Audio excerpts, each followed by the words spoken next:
Добрый день, паважаныя дзеці, паважаныя гледачы. Вітаю вас на канале Ваш асабісты педагог. Сёння мы з вами пазнаёмімся з кнігай Вячаслава Адамчыка «Нязрушаны камень». Я набыла яе ў кнігарні на Энглісе 16. Мне вельмі падабаецца гэтае месца тым, што ў апошняй зале ёсць букіністычны аддзел. І там можна сустрэць вельмі добрыя кнігі за невялікі кошт. Таму запрашаю вас таксама наведаць гэтую кнігарню. Ітак, кніга Вячаслава Адамчыка «Нязрушаны камень» – гэта кніга апавяданняў. Яна была выдадзена ў 2002 годзе ў Мінску.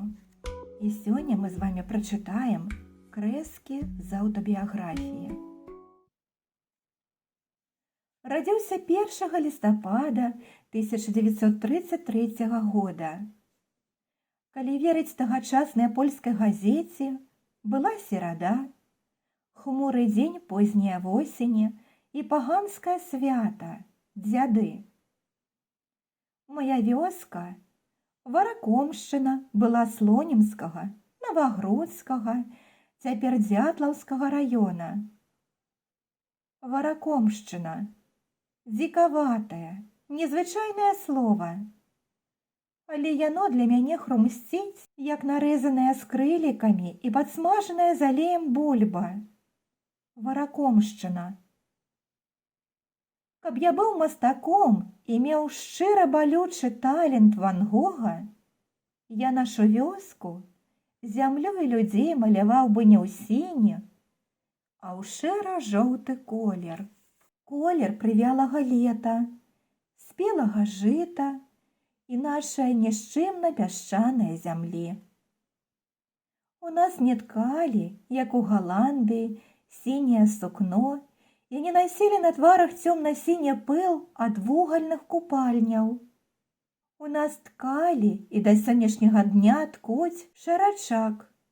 А вяртаючыся з ворава ці малацьбы, мае вяскоўцы прыносілі ў хату, нават на кончыку носа, шэры пыл. У нас усё шэрае. Хаты, неба, бо край дажджлівы, і нават вечары шарая гадзіна. Мой род. Па мацярынай льніцы ці не татары?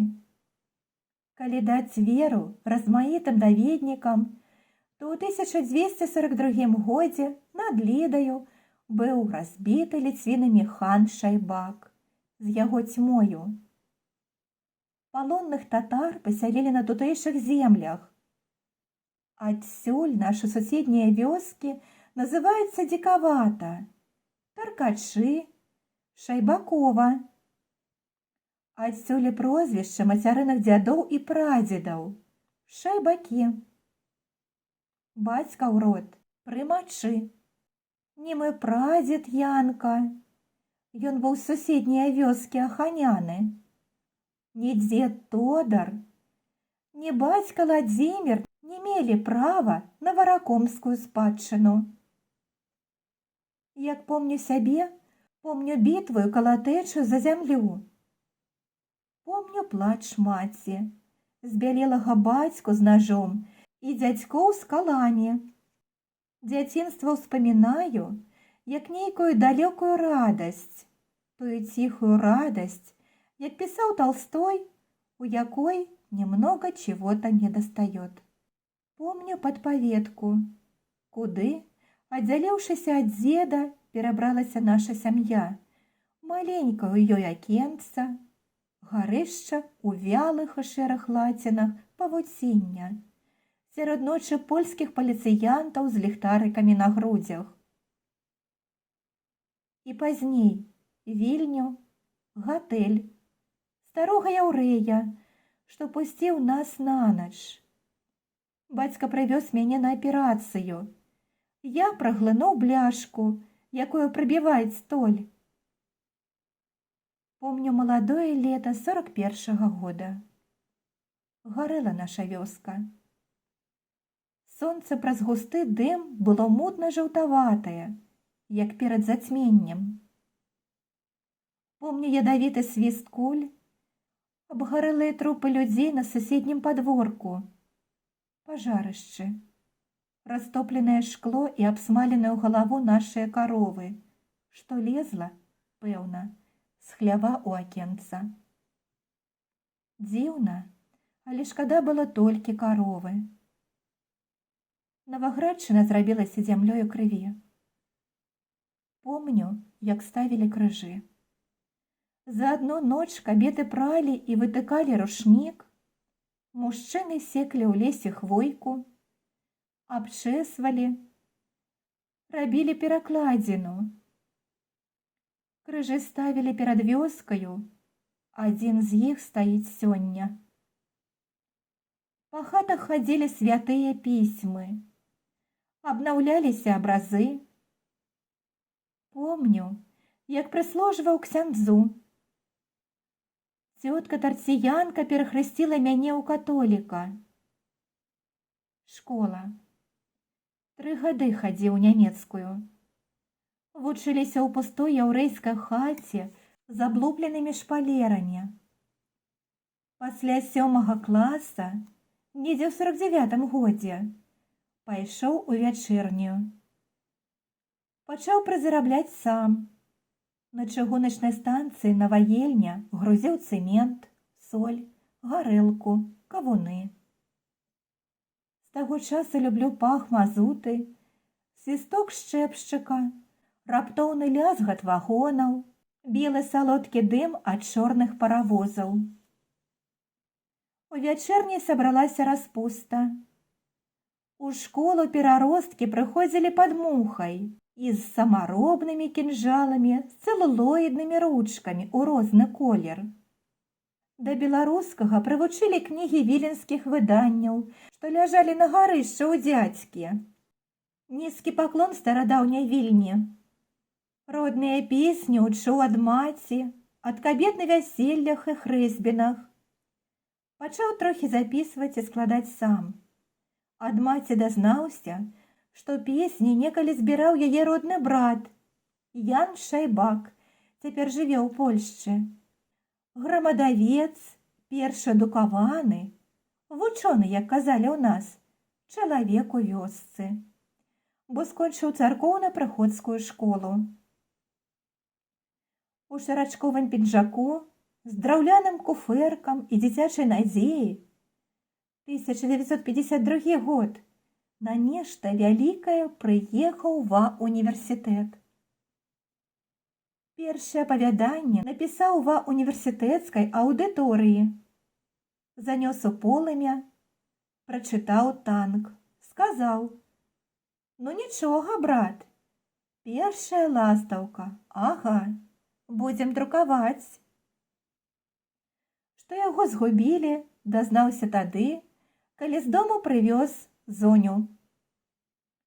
У роднай хаце за ясеневым сталом пры матчынай гаворцы маці сядзела за кудзеляю, зімою яна прала, а ўвесну перад Вялікднем снавала і ткала кросны, пісаў Зоню. Пісаў і дзеля сябе, і дзеля маці, каб ведала, што яе сын, колькі яна, пэўна, малілася, каб яе дзеці не зазналі гэтакіх мук у жыцці і цяжкай працы, як зазнала яна, стаў вучоны. Колькі яна скардзілася і наракала, што яе не вучылі, яна асталася цёмнаю. Маці сапраўды не ўмее чытаць і нават распісвацца, і па сённяшні дзень ставіць крыжыкі. Усяго адну зіму, ад пашы да пашы, у вясковага дырэктара вучыўся і бацька. Напісанае чытаў усім, а бацькую маці сароміўся і сароміўся, бо, можа, што свая кніга яшчэ не напісана. Тая кніга, якую жадалася напісаць даўно, і па якой даўно перагарэла душа. Пісаў і пісаць му сваё жыта, сваю дарогу ў полі, маладую бярэзіну пры хаце, ціш, вечар і сваю маці з дзярушкаю зелля за плячыма. Меняются на зямле люди. Адыходзіць одно и приходит другое поколение. Я думал и думать му про тое, чаму асталося 8 мільёнаў беларусаў, а іх было больш 10 яшчэ тады, калі слынны чалавек з-пад Новаградка, чытаючы курс лекцый у Калеж де Франс у Парыжы, гаварыў пра нейкую прастату нашай мовы. Я хачу гэта зразумець для сябе і для другіх. Пра што і будзе свая кніга. Мой невялікі народ варты вялікай кнігі. Я гавару не толькі пра сябе. Я веру нашай літаратуры. На яе спадзяюся. Трохі перайначу слыннае прароцтва. Многія славянскія літаратуры сказалі сваё. Надышла пара нашай. Шчаслівы буду, калі на ніве беларускай літаратуры узыдзе і маё зярнятка. 17 ліпеня 1967 года. Вячаслаў Адамчык. Калі ласка, ставьте лайки, подписывайтесь на канал. Дякую вам за увагу!